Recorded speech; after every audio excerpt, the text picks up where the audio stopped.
Hello everyone, નમસ્કાર. આજના વિડીયોમાં આપણે પૂર્ણ હરીફાઈ વિશે સમજશું. પૂર્ણ હરીફાઈના લક્ષણો શું છે, શોર્ટ ટર્મમાં લોંગ ટર્મમાં કેવી રીતના સમતુલા આવે છે, અને એમાં સપ્લાય કર્વ અને ડિમાન્ડ કર્વ એટલે કે પુરવઠા રેખા અને માંગ રેખા કેવી હશે એ પણ જોશું. આનાથી આગલા વિડીયોમાં આપણે બજાર વિશ્લેષણ એટલે કે બજાર કોને કહેવાય એ જોયું હતું, અને આંશિક સમતુલા અને સામાન્ય સમતુલા વિશે જોયું હતું કે આંશિક સમતુલામાં આપણે કોઈ પણ માર્કેટના એક જ ભાગને સમતુલામાં હોય ત્યારે આપણે એને આંશિક સમતુલા કહીએ છીએ. એટલે આપણે પ્રોફેસર માર્શલનો માંગનો નિયમ સમજ્યો હતો કે પ્રોફેસર માર્શલે જે માંગનો નિયમ આપેલો હતો એ આંશિક સમતુલા કહી શકાય. અને સામાન્ય સમતુલા માટે માર્કેટ બધા જ માર્કેટ એકી સાથે જ્યારે સમતુલામાં આવે તેને સામાન્ય સમતુલા કહી શકાય છે. અથવા તો વોલરાસનો નિયમ આપણે જોયો હતો કે વોલરાસે કીધેલું હતું કે n-1 માર્કેટ જ્યારે સમતુલામાં આવશે ત્યારે n માર્કેટ પણ સમતુલામાં આવશે. એટલે ધારો કે બજારમાં 4 માર્કેટ છે તો n-1 એટલે કે 4-1 એટલે 3 માર્કેટ અગર સમતુલામાં આવશે તો ચોથી માર્કેટ જે છે એની રીતે સમતુલામાં આવશે, એવું વોલરાસે કીધેલું હતું સામાન્ય સમતુલામાં. બરાબર. તો આજે હવે આપણે પૂર્ણ હરીફાઈ વિશે જોવાના છીએ. માર્કેટ સ્ટ્રક્ચરમાં સૌથી પહેલું જે છે એ પૂર્ણ હરીફાઈ. તો પૂર્ણ હરીફાઈ જે છે એ એવું બજાર છે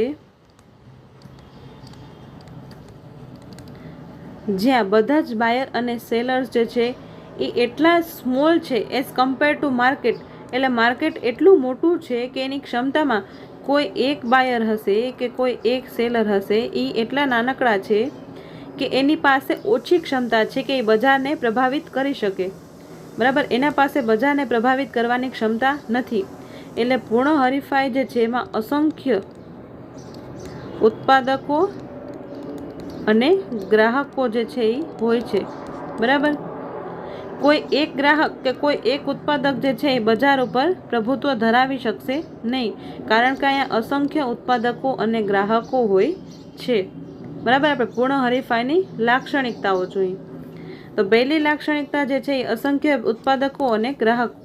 બીજી લાક્ષણિકતાની વાત કરીએ તો જે પ્રોડક્ટ હશે એ સમરૂપ હશે. બરાબર. સમરૂપ એટલે કે હોમોજીનિયસ હશે.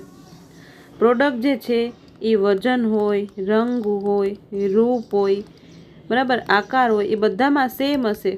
પૂર્ણ હરીફાઈવાળા બજારમાં પ્રોડક્ટ જે છે એ સમરૂપ એટલે કે હોમોજીનિયસ આઇડેન્ટિકલ હશે. એટલે એ વજનમાં, રંગમાં, રૂપમાં, આકારમાં બધા જમાં સેમ હશે. બરાબર. હવે આપણે પછીની લાક્ષણિકતા જોઈએ તો પ્રોડ્યુસર જે હશે એ કિંમતને સ્વીકાર કરનારા હશે. એટલે માર્કેટ જે છે એ કિંમત આપશે એ સ્વીકાર કરી નાખશે.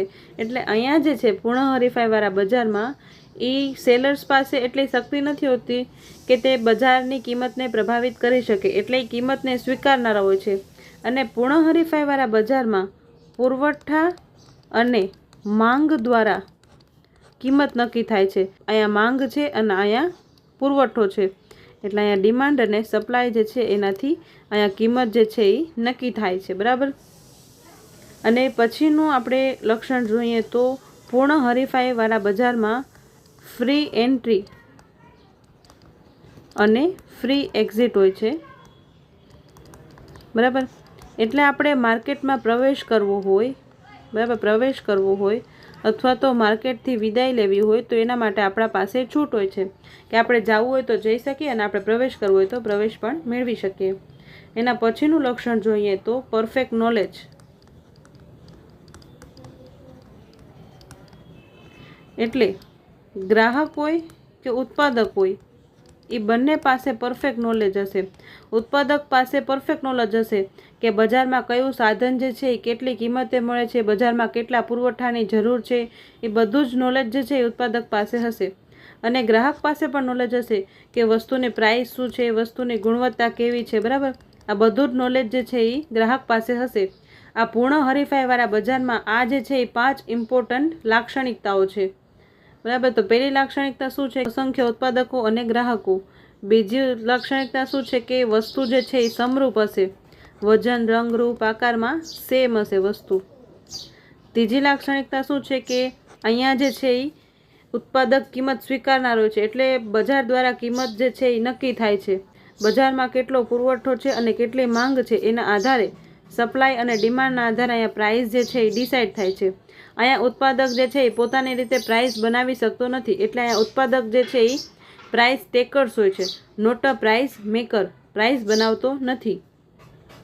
પછીની લાક્ષણિકતા આપણે જોઈએ કે ફ્રી એન્ટ્રી અને એક્ઝિટ. તો પરફેક્ટ કોમ્પિટિશન જે છે પૂર્ણ હરીફાઈવાળું બજાર, એમાં ફ્રી એન્ટ્રી અને એક્ઝિટ હોય છે.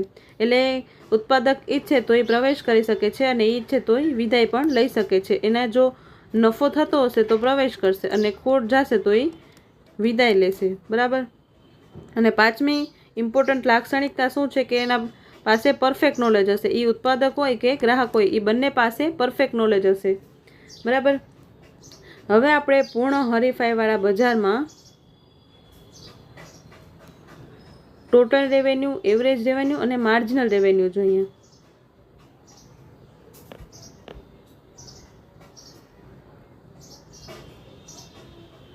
તો અહીંયા જે છે એ આપણે ક્વોન્ટિટી, અહીંયા પ્રાઇસ, અહીંયા ટોટલ રેવન્યુ, અહીંયા એવરેજ રેવન્યુ અને અહીંયા જે છે એ માર્જિનલ રેવન્યુ. બરાબર.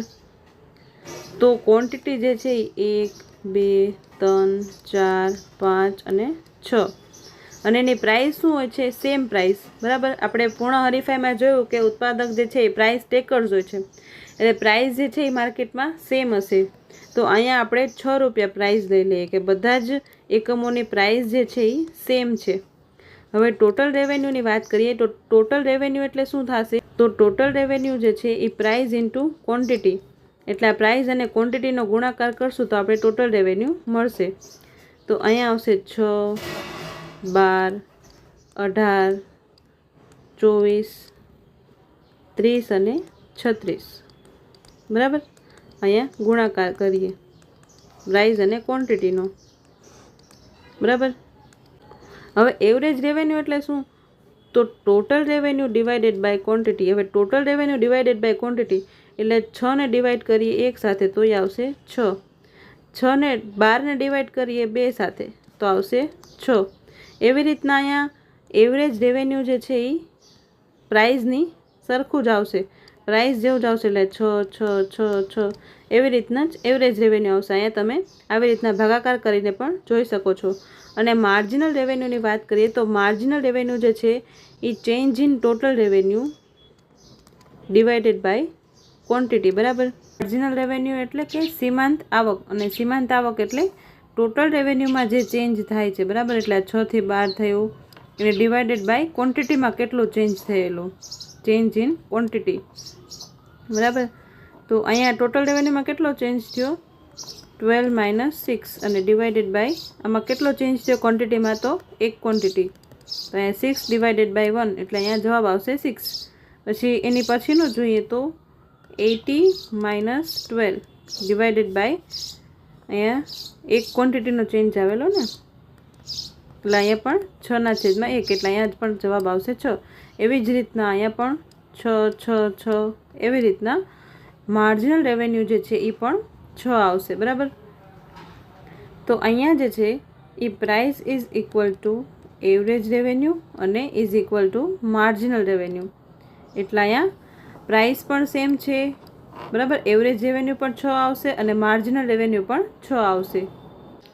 તો અહીં આપણે મેથેમેટિકલી જોઈએ તો એવરેજ રેવન્યુ જે છે is equal to total revenue divided by quantity. તો હવે ટોટલ રેવન્યુ જે છે એનું શું ફોર્મ્યુલા હતું આપણે ઉપર જોઈ લઈએ તો પ્રાઇસ ઇન્ટુ ક્વોન્ટિટી. તો અહીંયા આપણે આવી રીતના પણ લખી શકીએ કે price into quantity divided by quantity. તો આ ક્વોન્ટિટી કેન્સલ થશે તો average revenue is equal to price આવી ગયું ને. એટલે આ price is equal to average revenue કેવી રીતના આવેલું એ આપણે જોયું. હવે price is equal to marginal revenue કેવી રીતના છે એ પણ આપણે જોઈએ. અહીંયા માર્જિનલ રેવન્યુ જે છે is equal to change in total revenue divided by change in quantity. બરાબર. તો પ્રાઇસ ઇન્ટુ ક્વોન્ટિટી, તો અહીંયા જે છે એ પ્રાઇસ તો સેમ રહેશે. બરાબર. પૂર્ણ હરીફાઈમાં. અને આ ક્વોન્ટિટી જે છે એ જ ચેન્જ થશે, એટલે ચેન્જ ઇન ક્વોન્ટિટી અને આમાં ચેન્જ ઇન ક્વોન્ટિટી. તો ચેન્જ ઇન ક્વોન્ટિટી બંને કેન્સલ થશે તો અહીંયા પણ પ્રાઇસ આવી ગયું ને કે marginal revenue is equal to price. તો average revenue is equal to marginal revenue અને ઇઝ ઇક્વલ ટુ પ્રાઇસ. એટલે કે સરેરાશ આવક સરેરાશ આવક ઇઝ ઇક્વલ ટુ સીમાંત આવક અને ઇઝ ઇક્વલ ટુ અહીંયા કિંમત. આ ત્રણેય જે છે એ મેથેમેટિકલી પણ આપણે પ્રૂવ કરી દીધું કે આ ત્રણેય અહીંયા સરખા કેમ છે પરફેક્ટ કોમ્પિટિશનમાં.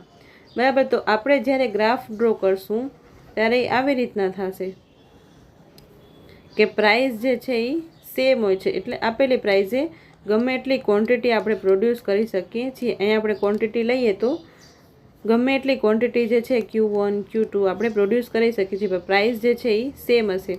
અને પ્રાઇસ જે છે એને જ ઇક્વલ ટુ અહીંયા જ આપણું આ એવરેજ રેવન્યુ હશે અને આ જ આપણું માર્જિનલ રેવન્યુ હશે. બરાબર.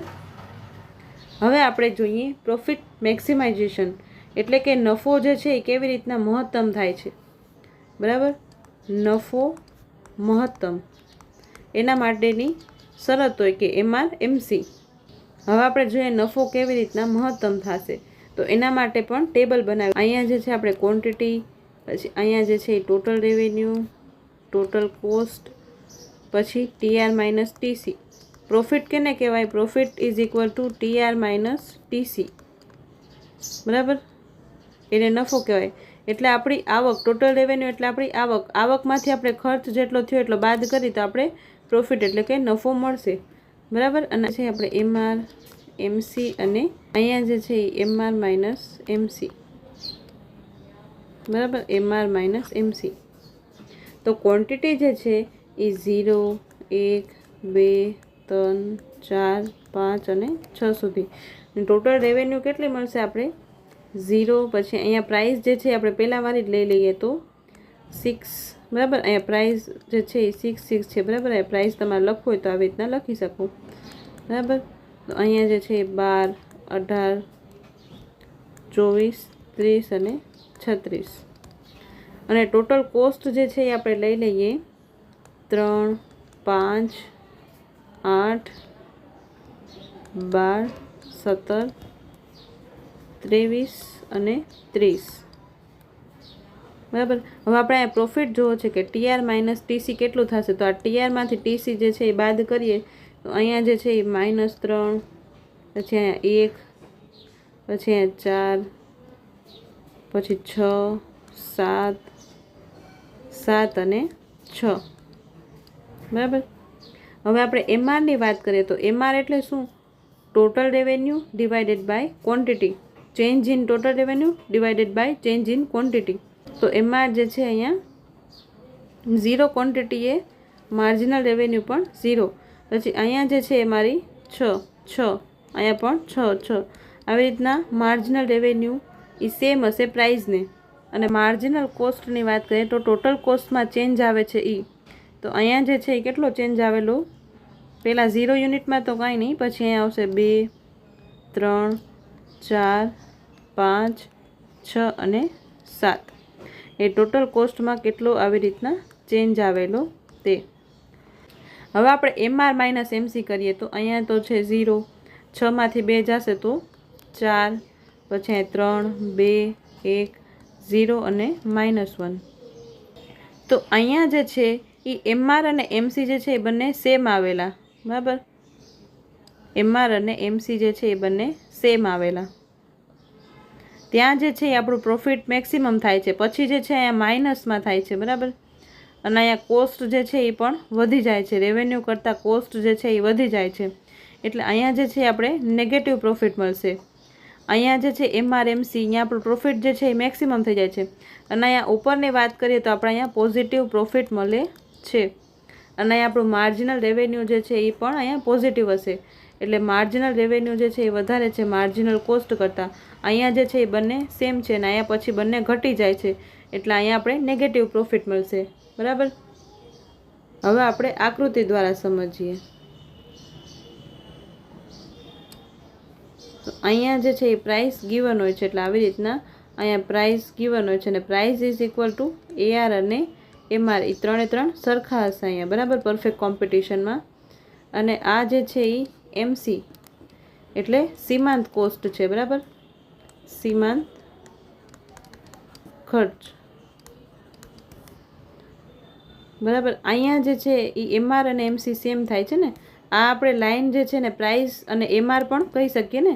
એટલે આ MR અને MC, MR is equal to MC આ બિંદુએ છે, અને આ નીચેના બિંદુએ આ કોસ્ટ નીચે છે અને આ MR કર્વ જે છે એ ઉપર છે, એટલે MR જે છે એ ગ્રેટર છે MC કરતાં. અહીંયા ખર્ચ જે છે આપણો ઓછો છે, બરાબર, અને આ રેવન્યુ એટલે આવક જે છે એ વધારે મળે છે.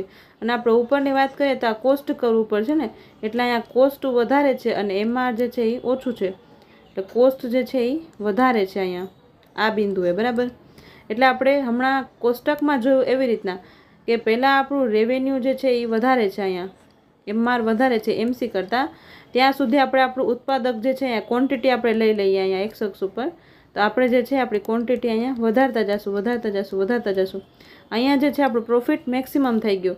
હવે પ્રોફિટ જે છે એ ડિક્લાઇન થશે, કોસ્ટ વધશે એટલે આપણો પ્રોફિટ એટલે નફો જે છે એ ઓછો થવા માંડશે, બરાબર. હવે આપણે અહીંયા ટૂંકમાં સમરીમાં જોઈએ તો માર્જિનલ કોસ્ટ જે છે એ વધારે હશે માર્જિનલ રેવન્યુ કરતાં, ત્યારે આપણે ક્વોન્ટિટી જે છે એ ડિક્રીઝ કરી નાખશું, બરાબર. અહીંયા કોસ્ટ વધારે છે, બરાબર, આ બિંદુ આપણે લઈએ તો અહીંયા કોસ્ટ વધારે છે રેવન્યુ કરતાં, રેવન્યુ ઓછી છે, તો આપણે ક્વોન્ટિટી જે છે એ ઓછી કરશું ને, બરાબર. અને માર્જિનલ કોસ્ટ જે છે એ ઓછો છે અને રેવન્યુ વધારે છે, એટલે આવક વધારે હશે ત્યારે ક્વોન્ટિટી આપણે ઇન્ક્રીઝ કરશું, અહીંયા ક્વોન્ટિટી જે છે એ વધારશું આવી રીતના. અને માર્જિનલ કોસ્ટ અને માર્જિનલ રેવન્યુ બંને સેમ હશે, અહીંયા ક્વોન્ટિટી જે છે એ ક્યુ સ્ટાર હશે, બરાબર. એટલે ઇક્વિલિબ્રિયમ ક્વોન્ટિટી જે છે એ કહેવાશે. આપણે સમતુલાની શરત જોઈએ તો સમતુલાની શરત જે છે એ શું હશે? અહીંયા આપણે જોયું કે price is equal to marginal revenue is equal to average revenue, બરાબર. તો અહીંયા MR is equal to MC હશે, ત્યાં આપણે સમતુલામાં હશે, બરાબર. MR is equal to MC. તો આ MR જે છે એ પ્રાઇઝને ઇક્વલ છે, તો MRની જગ્યાએ આપણે price is equal to MC પણ લખી શકીએ છીએ અહીંયા પરફેક્ટ કોમ્પિટિશનમાં, બરાબર. અને price is equal to MR પણ લખી શકીએ છીએ, અહીંયા લખેલું છે એવી રીતના. હવે આપણે આગળ જોઈએ.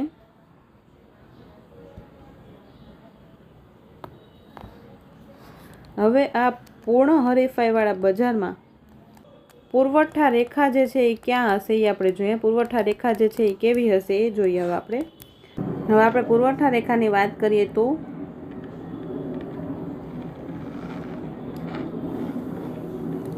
અહીંયા પ્રાઇસ લઈએ અને અહીંયા જે છે એ ક્વોન્ટિટી લઈએ, તો જેમ જેમ પ્રાઇસ વધશે એમ ઉત્પાદક જે છે એ ક્વોન્ટિટી પણ વધારશે ને, કે એને વધારે નફો થશે, એટલે જેમ જેમ પ્રાઇસ વધશે એમ એ ક્વોન્ટિટી પણ વધારશે. એટલે અહીંયા પુરવઠા રેખા જે છે એ આવી રીતના અપવર્ડ સ્લોપિંગ હશે. MC કર્વ જે છે એ જ અહીંયા પુરવઠા રેખા હશે, બરાબર.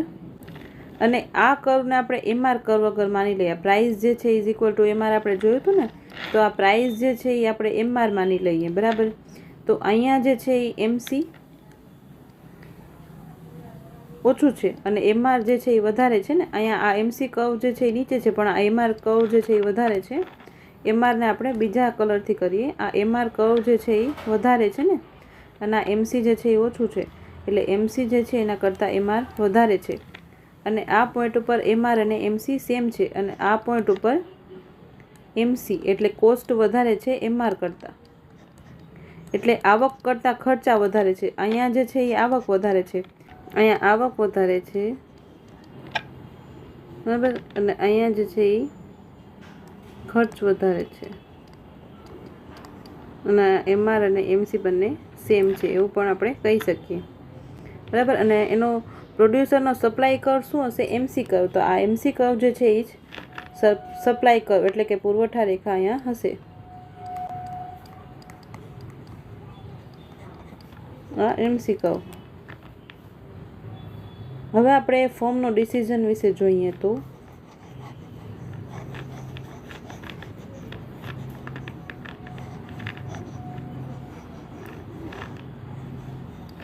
આપણે આ સપ્લાય રેખા જોઈએ. સપ્લાય રેખા જે છે એ અપવર્ડ સ્લોપિંગ હોય છે, અને સીમાંત ખર્ચ એટલે જેટલો એક યુનિટ પર યુનિટ ખર્ચ થતો જશે MME એનું પ્રોડક્શન વધારવું કે ઘટાડવું એનો નિર્ણય લેશે. એટલે અહીંયા MC કર્વ જે છે એટલે કે સીમાંત ખર્ચ વક્ર જે છે એ જ આપણા માટે સપ્લાય કર્વ એટલે કે પુરવઠા રેખા બની જશે. હવે આપણે જોઈએ ફર્મનું ડિસિઝન, કે ફર્મ જે છે એ શું ડિસિઝન લેશે. શોર્ટ રનમાં અને લોંગ રનમાં, બરાબર. તો શોર્ટ રન જે છે એટલે કે ટૂંકા ગાળામાં જે છે એ સંક કોસ્ટ હોય છે. તો સંક કોસ્ટ એટલે કે શું? તો કે એવો કોસ્ટ જે કોસ્ટ રિકવર ન થાય. એટલે આપણે જમીનને ભાડું આપી દીધું, બરાબર. જમીનને ભાડું, આપણે કાંઈ ઉત્પાદન કરવું છે તો આપણે જમીનને ભાડું આપી દીધું, તો એ ભાડું આપણે પાછું મળશે નહીં. તો એને જે છે એ સંક કોસ્ટમાં કન્સિડર કરવામાં આવે છે, કે જે કોસ્ટ પાછો રિકવર નહીં થાય એને સંક કોસ્ટ કહેવામાં આવે છે. એટલે ટૂંકા ગાળામાં જે છે એ સંક કોસ્ટ હશે, એટલે ટૂંકા ગાળામાં જે છે એ ઉત્પાદક શટડાઉન કરશે.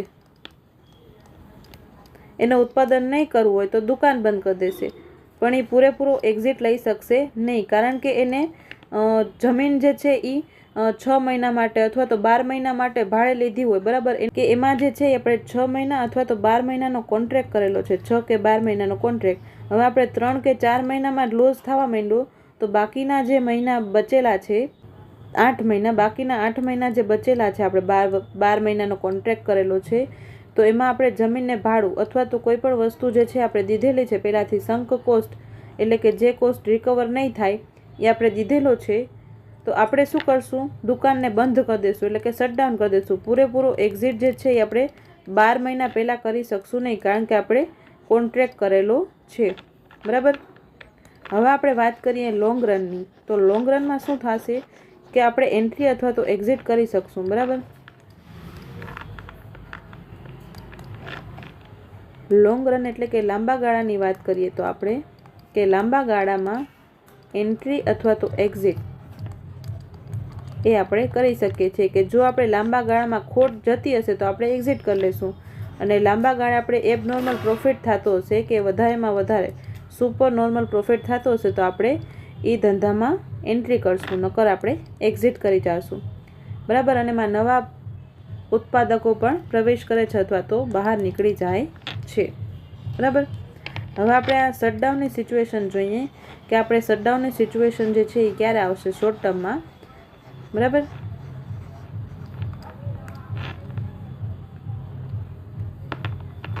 હવે આપણે જોઈએ શટડાઉન. પ્રોફિટ જે છે એ TR માઇનસ TC છે, બરાબર. એટલે કે આવક, કુલ આવક માઇનસ કુલ ખર્ચ, બરાબર. તો આપણે પ્રોફિટ મળશે. તો TR જે છે એ લેસ ધેન છે TC, એટલે કે અહીંયા ખર્ચ વધારે છે આવક કરતાં. હવે TRને આપણે શું લખી શકીએ છીએ? Price into quantity. અને TCને શું લખી શકીએ છીએ? કે ટૂંકા ગાળામાં જે છે એ આપણા પાસે ખાલી વેરિયેબલ કોસ્ટ જ હશે, બરાબર. કારણ કે ફિક્સ કોસ્ટ જે છે એ તો આપણે ચૂકવી ચૂક્યા છીએ, બરાબર. કે આપણે 12 મહિનાનો કોન્ટ્રાક્ટ લીધો હતો, બરાબર. 12 મહિનાનો જમીનનું ભાડું અથવા તો 6 મહિનાનો જમીનનું ભાડું અથવા તો કોઈ બીજો ફિક્સ કોસ્ટ છે એ આપણે ચૂકવી દીધો છે, એ તો આપણે ભોગવવાનો જ છે, બરાબર. આપણું ઉત્પાદન થાય કે ન થાય, બરાબર. તો એ તો આપણે ફિક્સ કોસ્ટ જે છે એ તો આપણે ચૂકવવાનો છે, એટલે આપણે અહીંયા વેરિયેબલ કોસ્ટ લઈએ. અને આ બંનેને અગર આપણે ક્વોન્ટિટીથી ડિવાઈડ કરીએ તો અહીંયા જે છે એ ક્વોન્ટિટી કેન્સલ થઈ જશે, બરાબર. વેરિયેબલ કોસ્ટને આપણે ક્વોન્ટિટીથી ડિવાઈડ કરીએ એટલે આ અસ્થિર ખર્ચ જે છે એને ઉત્પાદનના એકમો સાથે ડિવાઈડ કરીએ તો આપણે એવરેજ વેરિયેબલ કોસ્ટ મળે છે, બરાબર. તો અહીંયા પ્રાઇસ જે છે ક્વોન્ટિટી કેન્સલ થઈ ગઈ, એટલે પ્રાઇસ જે છે એ લેસ ધેન છે, અને આપણો કોસ્ટ જે છે એટલે સરેરાશ અસ્થિર ખર્ચ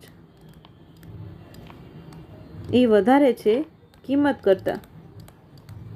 એટલે આપણે અહીંયા કિંમત ઓછી મળે છે. આપણે જે ઉત્પાદન બનાવેલું એની કિંમત જે છે આપણા ખર્ચ કરતાં ઓછી મળે છે, એટલે આપણા ખર્ચા જે એટલા બધા વધી ગયા છે, બરાબર, કે આપણે એની કિંમત જે છે એ ઓછી મળશે. હવે કિંમત ઓછી મળશે તો આપણે શું કરશું? શોર્ટ ટર્મ માટે તો આપણે શટડાઉન કરી દઈશું, એટલે દુકાન જે છે એને તાળું લગાવી દઈશું, દુકાનને બંધ કરી દઈશું, એટલે શટડાઉન. કારણ કે આપણે ફિક્સ કોસ્ટ તો ટૂંકા ગાળામાં ચૂકવવાનો જ છે. ફિક્સ કોસ્ટ એટલે સ્થિર ખર્ચ, એ તો આપણે ચૂકવવાનો જ છે. હવે અહીંયા જે છે આપણે શું કહી શકીએ કે પ્રાઇસ અગર વધારે છે એવરેજ વેરિયેબલ કોસ્ટ કરતાં, ત્યારે આપણે અહીંયા ઉત્પાદન જે છે એ કરશું, એટલે ઉત્પાદન જે છે એ ચાલુ રાખશું. હવે ઉત્પાદન ચાલુ રાખશું મતલબ એ આપણો સપ્લાય કર એટલે કે પુરવઠા રેખા બની જશે નહીં, પ્રાઇસ ગ્રેટર ધેન એબીસી એ આપણી પુરવઠા રેખા બની જશે। એ આપણે આકૃતિમાં જોઈએ તો અહીંયા આપણે આકૃતિમાં જોઈએ, આ જે છે એ આપણું MC curve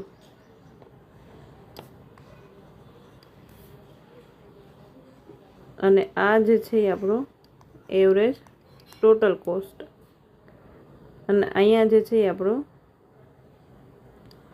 average variable cost. એટલે આ જે છે એ સરેરાશ અસ્થિર ખર્ચ, સરેરાશ કુલ ખર્ચ અને આ જે છે એ સીમાંત, આ જે છે એ સરેરાશ કુલ ખર્ચ અને આ જે છે એ અસ્થિર ખર્ચ, સરેરાશ અસ્થિર ખર્ચ, બરાબર। હવે આ પ્રાઇસ આપણી જે છે એ એબીસીથી નીચે હશે એટલે આપણો એવરેજ વેરિયેબલ કોસ્ટ જ્યાંથી સ્ટાર્ટ થાય છે, બરાબર, એનાથી આપણે પ્રાઇસ અગર અહીંયા નીચે હશે તો અહીંયા જે છે એ પ્રોડ્યુસર ઉત્પાદન કરશે નહીં, અહીંયા પ્રોડ્યુસર ઉત્પાદન કરશે નહીં, એને એવરેજ વેરિયેબલ કોસ્ટ જે છે એનો આવી જવો જોઈએ। એવરેજ વેરિયેબલ કોસ્ટની ઉપર પ્રાઇસ હશે આવી રીતના અથવા તો આવી રીતના, તો અહીંયા જે છે એ ઉત્પાદન કરશે। એટલે આપણે અહીંયા શું કહી શકીએ કે પ્રાઇસની ઉપર અગર એવરેજ વેરિયેબલ કોસ્ટ હશે તો પ્રોડ્યુસર જે છે એ ઉત્પાદન કરશે। નો સપ્લાય કર્વ જોવો હોય તો એવરેજ વેરિયેબલ કોસ્ટ જે છે એ જ્યાં વધારે હશે પ્રાઇસ કરતાં, અહીંયા પ્રોડ્યુસર જે છે એ ઉત્પાદન કરશે। એટલે આ એમસી કર્વમાં એબીસી ઉપરનું આ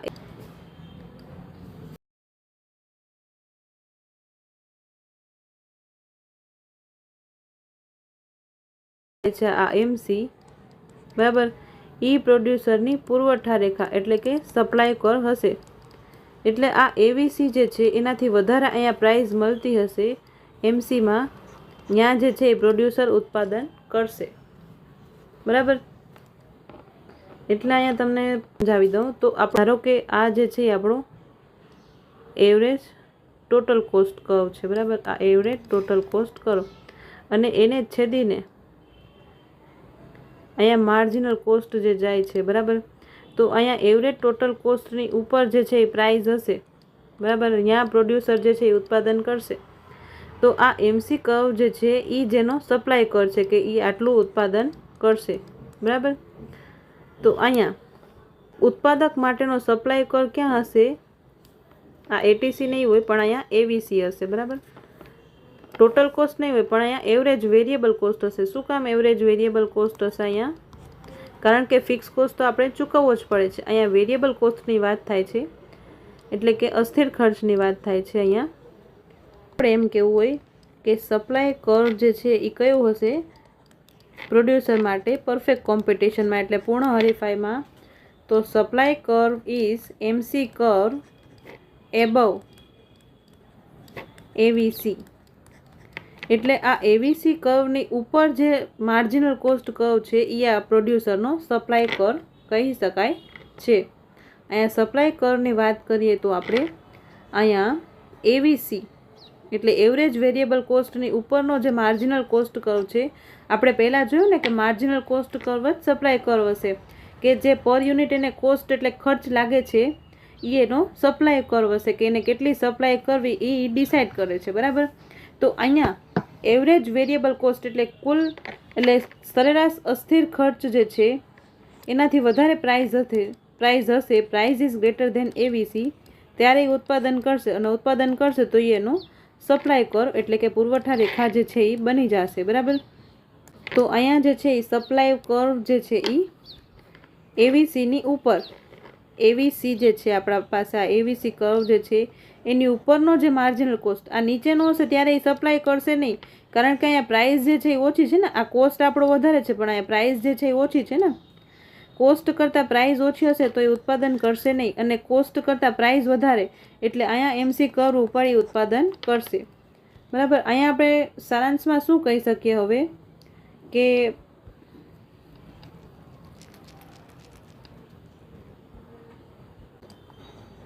ટૂંકા ગાળામાં પેઢી પ્રાઇસ જ્યારે વધારે છે કોસ્ટ કરતાં ત્યારે ઉત્પાદન કરશે અને પ્રાઇસ ઓછી છે એવીસી કરતાં, ત્યારે એ શટડાઉન કરી દેશે, એટલે દુકાન જે છે એ બંધ કરી દેશે, પણ પૂરેપૂરો એક્ઝિટ લેશે નહીં, દુકાનને તાળા લગાવી દેશે, કારણ કે એને સ્થિર ખર્ચ તો ભોગવવાનો છે, સ્થિર ખર્ચ તો એને કરવાનો છે.